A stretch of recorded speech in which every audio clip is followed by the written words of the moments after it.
So thank you again, Father Kramer. You're a hero. But people really appreciate understanding what you have to say. These are very difficult times, as you know. Pope Leo XIV.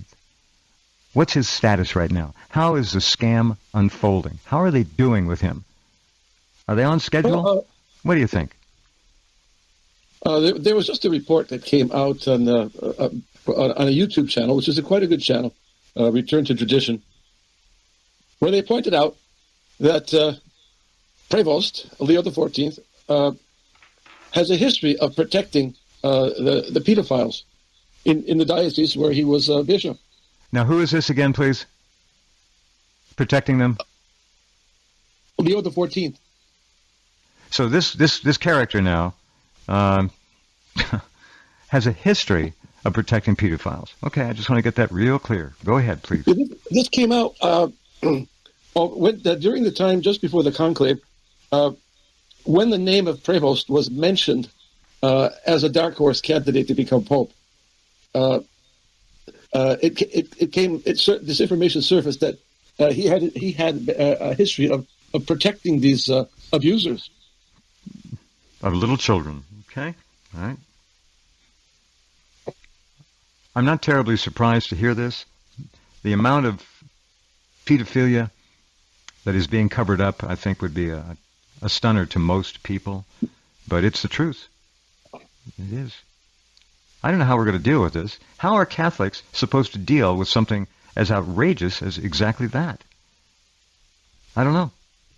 Mystery to me. That shows you how great is the corruption in the Vatican, in the hierarchy.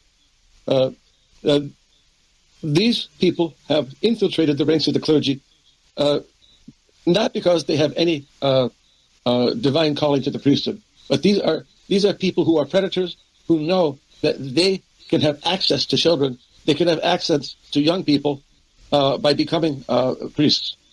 So, in essence, there are people who have come in who have stolen the priesthood, who have no right to it, because they weren't answering a divine calling to serve God and preach the gospel. No, they came in to serve their own selfish, perverted interests, and they can best accomplish that by becoming priests or becoming teachers, becoming police officers, because that gives them they have this authority, as it were. They have this authority, and they're seen as an authority figure, and people trust them. And from there, they abuse that position for their own gratification.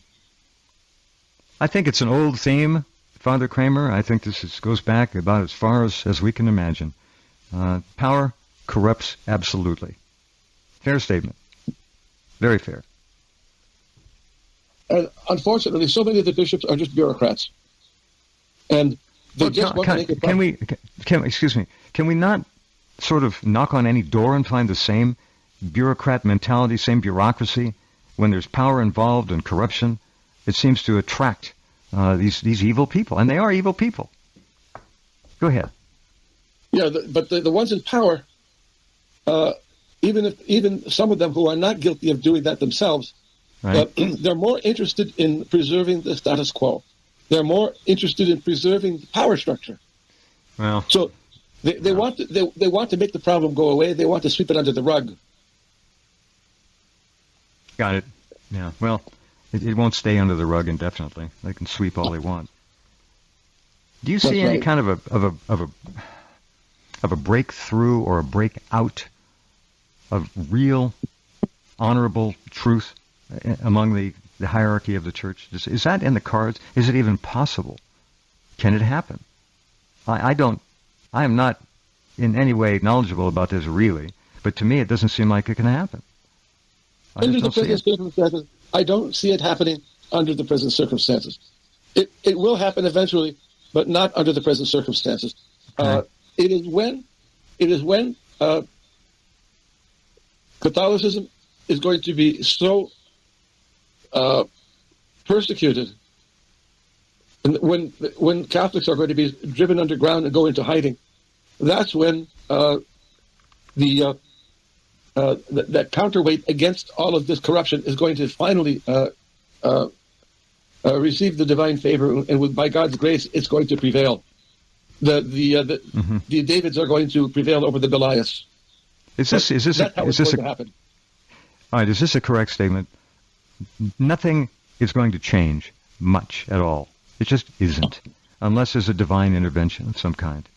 I just don't see human beings, as flawed as they are, as willingly or willfully going in and changing the way that their game is played. I don't see it. That's right, because the Church of in Rome, I want to call it the Church. I won't dignify it with the name Church of Rome. The Church that is in Rome right now is not the Catholic Church. It is the synodal Church. It is the synodal Church. They have already replaced the Catholic Church with the synodal Church, and the synodal Church does not have the Catholic papacy.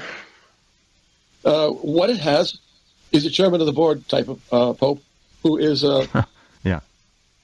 whose job description is to rubber stamp the decisions that are made by the national hierarchies. Mm-hmm. That's how it works now. Mm-hmm. And that's why so many Catholics are saying, well, give the Pope time, give him a chance to restore things. He's had more than enough time. If you were a true Pope, he would have made massive changes. He didn't hit the ground running. Nothing like that happened. Same old thing. Once again, not going to change. His assigned role is to sit back and let the revolutionaries make the revolution in the church, and he is to rubber stamp it. And that's what he's been doing. So nothing that is going to come from the church is going to cause Leo XIV any real problems. He'll just continue, stamp, stamp, stamp. Okay. There won't be any big moral battle here. It's not going to happen. Is that right? Not under the present circumstances. It is going to happen, but not under the present circumstances. Understood. I know you've always been very clear about that, and I completely concur with what you say. This is really an incredible situation. There are so many incredible situations out there now that it's almost impossible. Go ahead. There's going to be a revival of faith under the force of oppression. And we can see the oppression is, they're tightening the screws. They haven't made them so tight that people are so oppressed like they were during the days of King Louis XIV, when people were so heavily taxed. The taxation was so severe that people were starving. People were dropping dead in the public squares from starvation. Wow, under Louis XIV, I didn't know that. I didn't know. Yeah, because he was financing all of his adventurous wars with taxation of the people. Well, we're seeing it again. When you look at the American, forgive the expression, government from your position in Ireland, what do you see? What do you see beside corruption that is almost beyond measure? I would have to think you see that much. They can't hide it all. What I see is there is already a revolution taking place, which is the worst kind of revolution imaginable. It is a form of communism. And most people don't understand what communism is. No, they don't. No. The leaders of communism were not in Moscow, but the communists were shipped in from New York. Into Russia. Communists from New York, i.e., Zionists from New York. Man the ranks. The Zionist bankers. Yeah. They were the ones who shipped in the communist revolutionaries. Even the I remember the comment made by the anarchist Bakunin. He said that the Bolshevists have one foot in the revolution and the other foot in the bank. Yeah. And so what we've seen. All right, go ahead. I have another question. Go ahead. So I remember there was a man who from Ukraine when it was the Soviet. He was in the Soviet Union, in the Soviet. How should I say, the Ukrainian Soviet Socialist Republic, what they called it back in those days. And after the fall of the Soviet Union, he came to the West. He came to Ireland. This was a doctor from Ukraine, And he explained what communism did. And he said, and it's exactly the phrase that you hear from Al Capone. Al Capone said, "Why am I so popular?" He says, "I give the people what they want." What is it that he gave what is it that the communists gave the people that they wanted so much? Well, they could complain about their neighbors, they could complain about anyone, and that would be used as an excuse to get those people arrested. So it was the total breakdown of the rule of law. This was the lawlessness of communism, that they could arrest anyone they want. They could throw anyone they want into the gulag. And this is what we see happening in the United States now. Yeah. It used to be constitutional rule, the rule of law that was founded on the Constitution. Constitutional law is the very basis of the rule of law in the USA.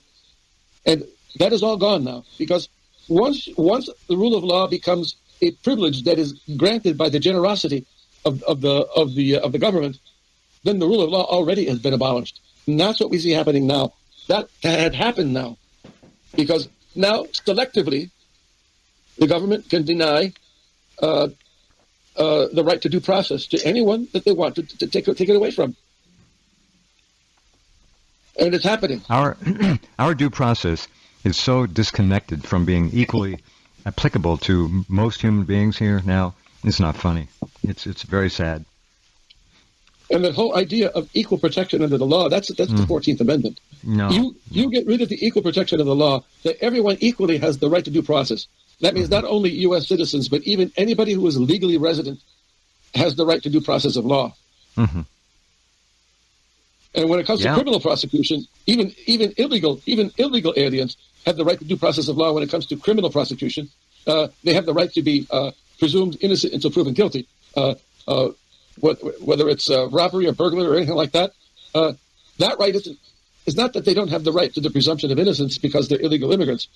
The rights that they don't have are the rights of citizenship. The illegal immigrants don't have the right of residence. Got it. I got it. But the basic due process of law, which is that you are presumed innocent of a crime until proven guilty, that is across the board for everyone.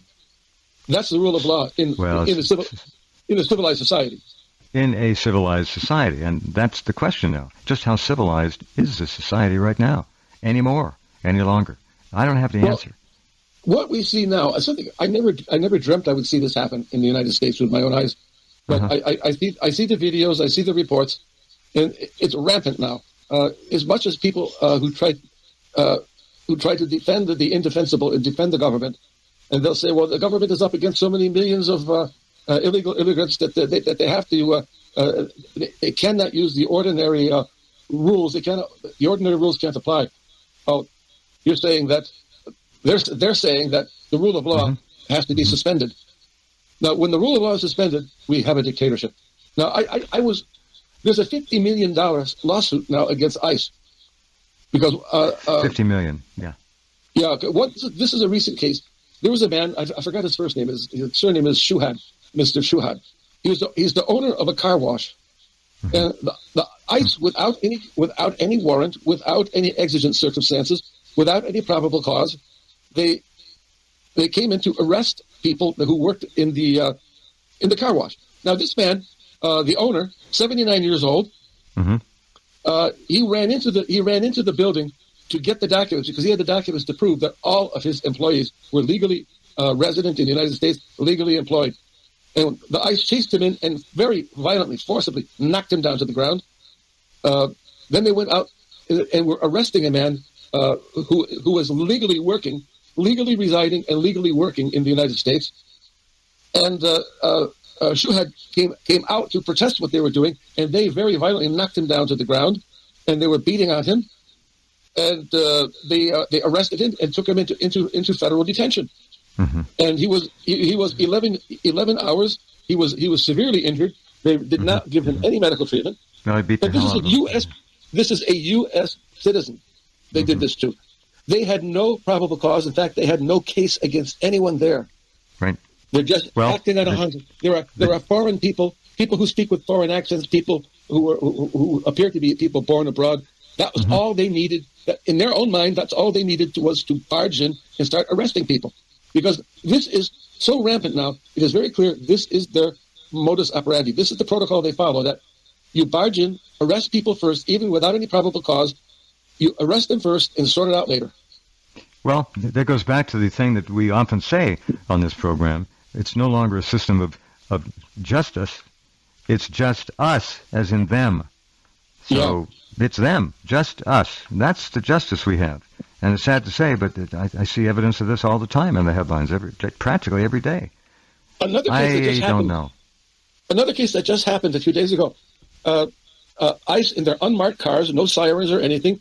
They're following somebody. They want to make a stop and arrest someone. But there's a woman driving a car who's in their way. Now, she is an American-born U.S. citizen, but she's in their way. So what do? They ram her car. They forcibly remove her from her car. And this woman is pregnant. They threw her to the ground, and then one of the burly ICE officers, with all the force of his weight, with his knees, came down and pounded his knees down on her stomach. Well, these are inhuman actions. These are not human people. No, this is evil, pure evil. And I just don't know how we're going to confront these kinds of people who do this to other people. How do you even begin to... You shouldn't even have to begin to talk to them about how inappropriate, to be polite, their behaviors are. They don't want to hear it. We've got real problems here now. Huge problems. And what's worse is it all seems to be they're deliberately provoking an uprising, a popular uprising, so they can declare martial law. And when they declare martial law, then all due process of law is gone. Correct. You're very, very wise in how you see everything. And I just wish that there were more people in the church who got it like you do. I don't know. It used to be, for centuries, when you had tyrants, the bishops and the popes, and especially the popes, spoke out against the tyranny, and sometimes even inflicted ecclesiastical penalties on the tyrants. But now the tyrants are comrades in arms for the New World Order. Yes. The prelates and the politicians are working together to abolish the rule of law, to abolish all civil rights, and to reduce the status of the great mass of humanity to slavery. This is rapidly headed toward third world status, but actually worse than that. I don't know how much lower it can go. I don't think we've seen much of anything yet. I think it's going to get to the point of degeneracy that few people will be able to understand. I don't like saying that. We're in real trouble here. It's not a joke. Big trouble. What is third world, fourth world? Where do we go? You got black people, a black woman the other day screaming about getting whites and barbecuing them and urging all liberals to steal and steal some more. You know the game, and many of you out there have seen the stories. It's just unbelievable. Urging another black woman who said, steal, steal, steal. Just constant steal, theft, total breakdown of any structure in our culture. It's just not there. Go ahead. Well, the ones at the commanding heights, they want that because they want the excuse to institute the martial law.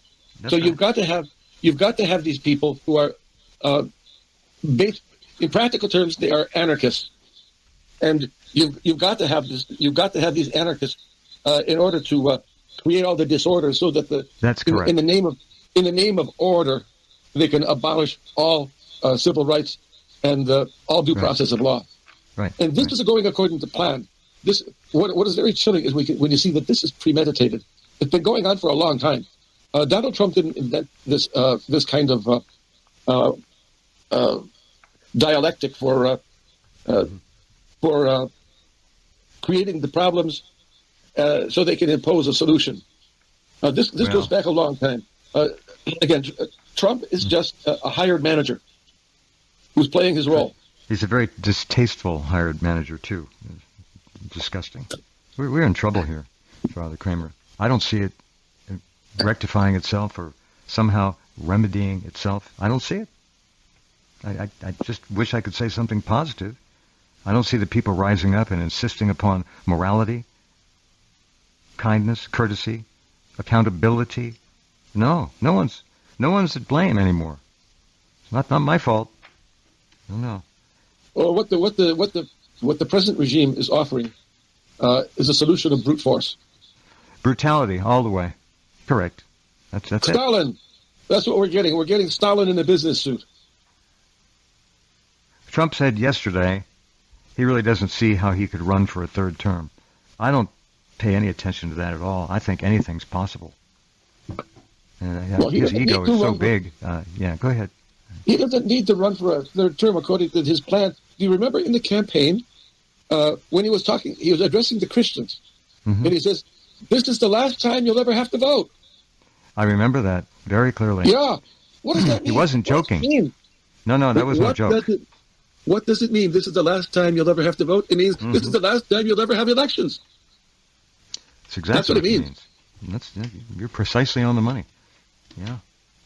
We're in real trouble here. And no good people, Father Kramer, over here really want to run. I should qualify that. Very few people who are good, who are visionaries, who are kindly, want to run for public office. They just don't. They don't need the trouble. They don't need the grief. And those who are after the money, they'll run because they know once they get near that money stream, that money river, once they start to hang around it, that they have unlimited finance. They'll get all kinds of money. They know that. What greed, what unadulterated greed politics has turned into. It's really deplorable. The Trump-tards, the Trumpomaniacs, yeah, the MAGA-tards, they seem to not understand that their so-called president is not the president according to the description of the Constitution, according to the law of the land. No. A man who is going to promise you there will be no more elections. This is a man who doesn't need to run for a third term because he's going to declare martial law, and then what we're going to have is a white version of Idi Amin. Remember, Idi Amin was declared himself president for life. Oh, I certainly do. Yes, I do. Yeah. President for life. President for life, Idi Amin. President for life, Donald Trump. That's what we're going to get.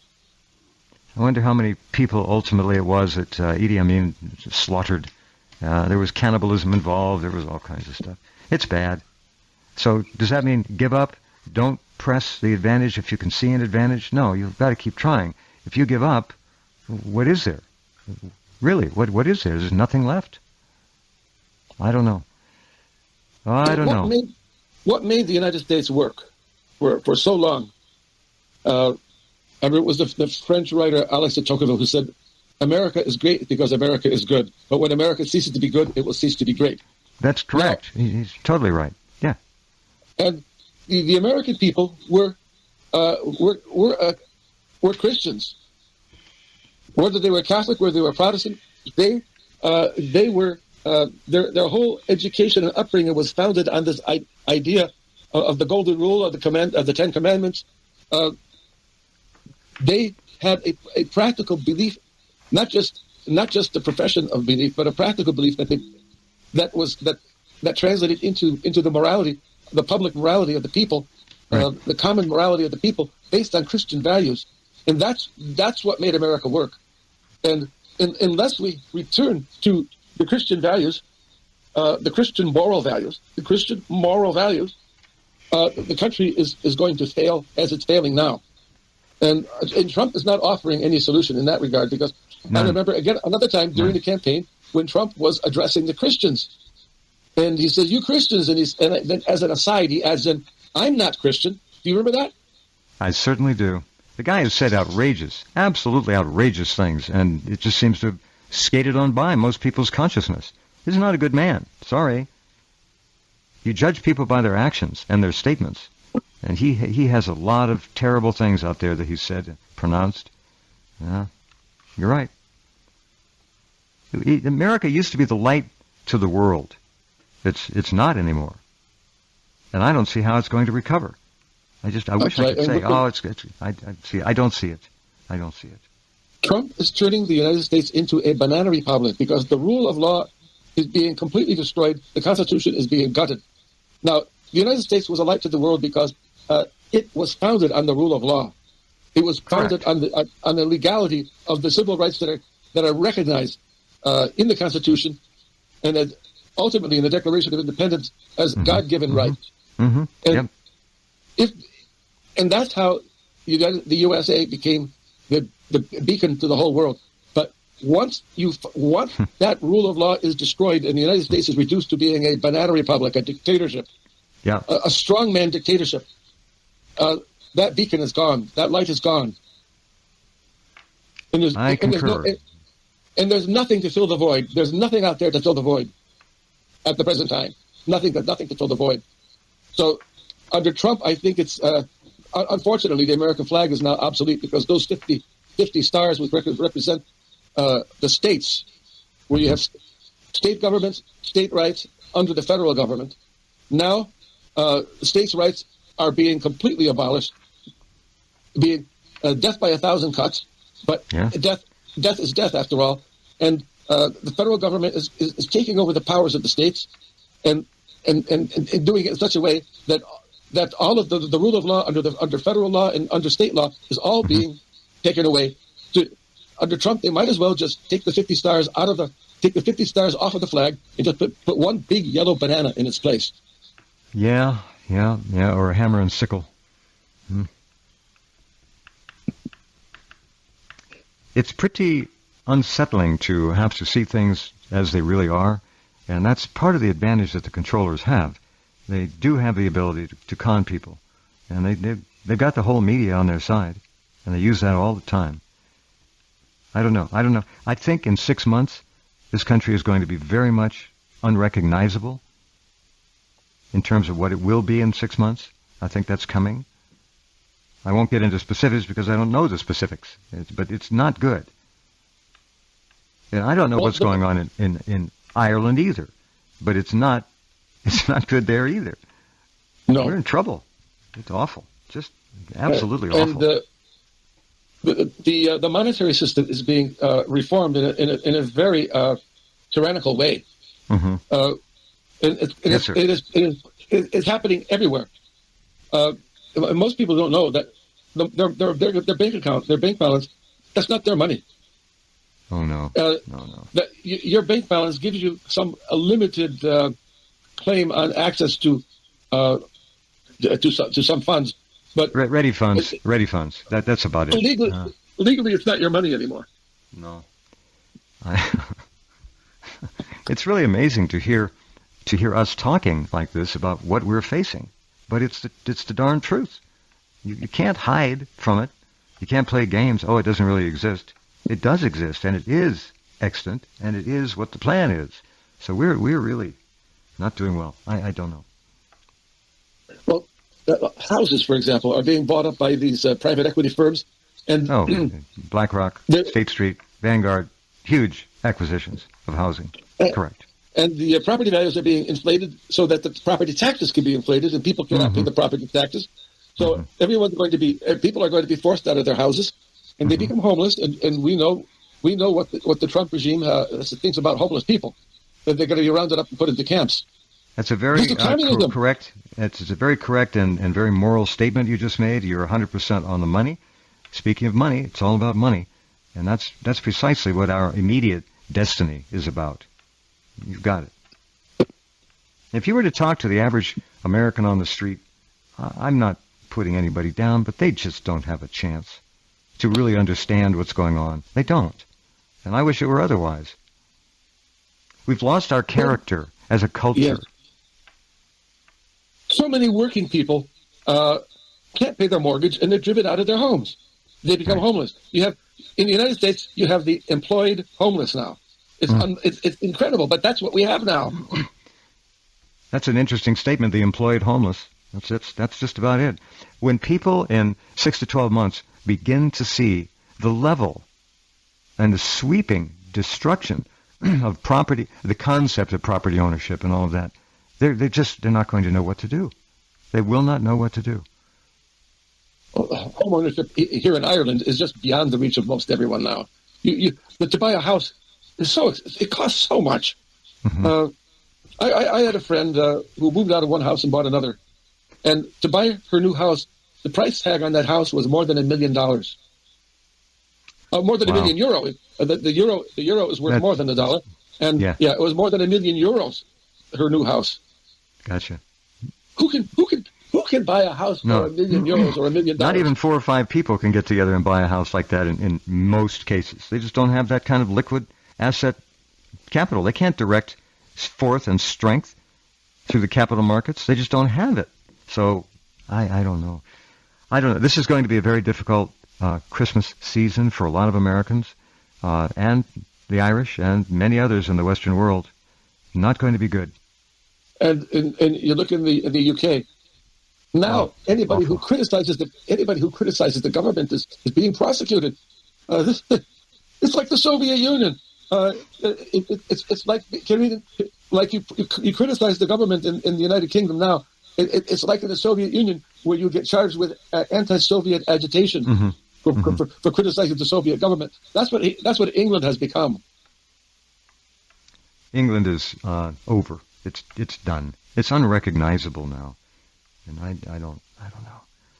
If we could sit back, Father Kramer, and look at this and come up with a way or two that we could see an out, we could see some way, some method, some mechanism of getting out of this nightmare. Yeah, that would be a little bit of positive news, but I don't see that even happening. Well, one has to ask, where is the moral outrage from the church? There isn't any. There isn't any. There isn't any because in the church hierarchy, they are accomplices to all of these thugs in power in the governments of the world now. Correct. Of the so-called civilized world. That's totally correct. Yeah. Yep. Oh my. Well, Merry Christmas, everyone, and you better think about how to try to protect yourselves and your families from this grim reality that has been somehow created and thrust upon so many people. Yeah. Not easy. I wish I could point to a way out. I wish I could point to a method, a methodology, by way the average person could somehow come up with a plan. Can't do it. I don't see it. And now with the church doing all of this crap that it's doing, I'm no. You got to remember the Catholic Church, 1.2 billion people. Well, people don't understand that. That's a lot of clout. The church will first have to undergo its own. It's going to undergo a purge, and it has to. Yes. In the crucible of persecution, the persecution of the church is going to bring up. By the grace of God, the church will be revitalized, and it was a young Father Joseph Ratzinger, in 1969, who foretold how this would take place. He said the church will be very reduced, become small, but the church will be purified. Those are the prophetic words of Pope Benedict XVI when he was still a simple priest back in 1969. Yeah. So as we approach this holy holiday season, what words would you have for people? Well, what would you suggest they do? How do we get our minds up out of the darkness, the dank darkness, and place it upon something that is reasonably pure, reasonably positive? I just don't have an answer for that either. Well, it's somehow, you see, we don't have access to the majority of people. We don't. We're completely locked out of that. We don't have it. So I don't know. You don't go to the ballot box to change all this. That's a joke. Think about it. Think you can vote your way out of this? The thing about Christmas is that it commemorates the entry into this world of the incarnate Son of God, the incarnate God himself, Jesus Christ the Lord, who he came into this world. He demonstrated with the divine testimony who he was and his authority, his divine authority. And he assured everyone, his disciples, but his words are enshrined in the gospel scripture. Fear not, I have conquered the world. And he is the one who will rule, he will prevail. He is only allowing the world to go to ruin, not because he wants to destroy the world, but he doesn't want to just save the world. He lets the world go to ruin to show that he is the only savior. He is going to resurrect the world when it appears to be absolutely lost. Got it. Well, what more dynamic lesson could there be than that? I don't know what to suggest for people in America are worried about Christmas. Oh, we don't have any money for Christmas. You're going to have to withdraw, many of you, back into a cashless Christmas. You're going to have to lean on kindness. And those methods of reaching out to other people will come to take on a great significance if they're allowed to. But people can't lose sight of where this was really all about in the beginning. And then it was taken over by the international Zionists, where it was money, and if you bought enough presents, you were an okay person at celebrating Christmas, etc. We know the game. Anyhow, we're going to have to get back to the old-fashioned ways. That's right. So many people the hard way have learned that they're living for them. They're already living in a cashless society because they don't have any money. It's tragically true. It's 100% correct. So remember, it's the little things that really make a difference in life. And if you just, it doesn't matter about the size of the present, the cost of the present. Come on, that's silly. You want to give somebody a gift, make it one small gift. And let them know that you care about them. And that's where this is coming from. Care, kindness, those things are invaluable. But they tend to be lost in the shuffle. Yes, and yes, a Christmas dinner. What that means to people. So I'll give you an example. One time I was living in the Philippines in Manila, and I was late. There was going to be a Christmas party at someone's house, and I was late returning to the house where I was staying because I had to hear confessions in the parish church. And there were so many people coming.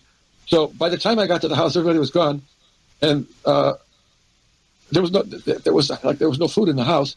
So I wanted to go out to a restaurant. All the restaurants were closed, and I'm thinking, oh my goodness, it's Christmas Eve, and I'm going to starve. So, well, I prayed for help at that moment because I'm going to go hungry that Christmas Eve. Everybody's celebrating Christmas, and I'm going to go hungry. I had money, but I had no place to buy food. And then there was a knock at the door, and somebody from across on the other side of the city, a long distance, came in, and it's a restaurant owner who came in, and he had 2 platters of noodles with meat and seafoods and everything, and he said I brought this here for you. So he was personally he was thinking of bringing that for me. Very special. That was a wonderful Christmas gift I got. You betcha. Yeah. Somehow we've got to get back. People tend to look at things in the past as being corny, old-fashioned, waste of time. No, because we were wrapped and enveloped in good values then. Back then, we had them, and we've got to get back to that somehow. And I don't know what role the church is going to play in any potential to achieve that. Don't know. We'll find out. That's a nice story. Thanks for sharing that. It doesn't take much to bring the joy of the season to others. It doesn't. Just think. What can I do that's nice for somebody? What can I do that's nice for Father Kramer? Whatever. What can I do? Little thing. It doesn't have to be big things. We got to remember that. Of course, trying to remind people of that through the media, the Zionist media, is not going to happen. Have you seen those graphics of American mass media? Who owns American all the major media? Have you seen any of those? It's invariably all Zionist. That's right. The media, and that's what it is. The media, all right. the bank, the corporate world, they're in charge of everything now, and that is the third secret of Fatima. We should talk more about that next time. Let's do that. Okay. Yes. Thank you, Father Kramer, very much. Always a pleasure to talk with you.